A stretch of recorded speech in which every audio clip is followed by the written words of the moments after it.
जळगाव शहरातील हरिविठ्ठल नगर भागात सोनाली दाभाडे या पती दीपक दाभाडे आणि मुलगी 3 मजली इमारतीत 2 भावांसह वास्तव्याला होते. पती दीपक दाभाडे हे फॅब्रिकेशनचा व्यवसाय करून परिवाराचा उदरनिर्वाह करतात. दरम्यान पती दिनांक 24 रोजी सकाळी भावांसह नातेवाईक वारल्यामुळे भुसावळ येथे गेले होते. त्यांची पत्नी सोनाली दाभाडे व त्यांची मुलगी तेजस्विनी हे घरी एकटे होते. त्यांनी सकाळी 9 वाजेनंतर कधीतरी मुलीला एका स्कार्फने गळफास देऊन स्वतः सोनाली दाभाडे यांनी दुसऱ्या स्कार्फने गळफास घेऊन आत्महत्या केली. दुपारी 12 वाजेच्या सुमारास पती दीपक दाभाडे व परिवारासह भुसावळ येथे घरी आले तेव्हा घटना उघडकीस आली.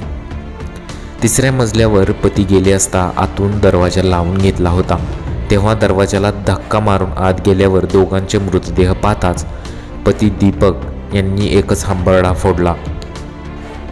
अधिकारी यांनी तपासून त्यांना मृत घोषित केले. यावेळी कुटुंबियांनी मन हेलावणारा आक्रोश केला होता. दरम्यान आत्महत्या करण्याचे कारण समोर आलेले नाही.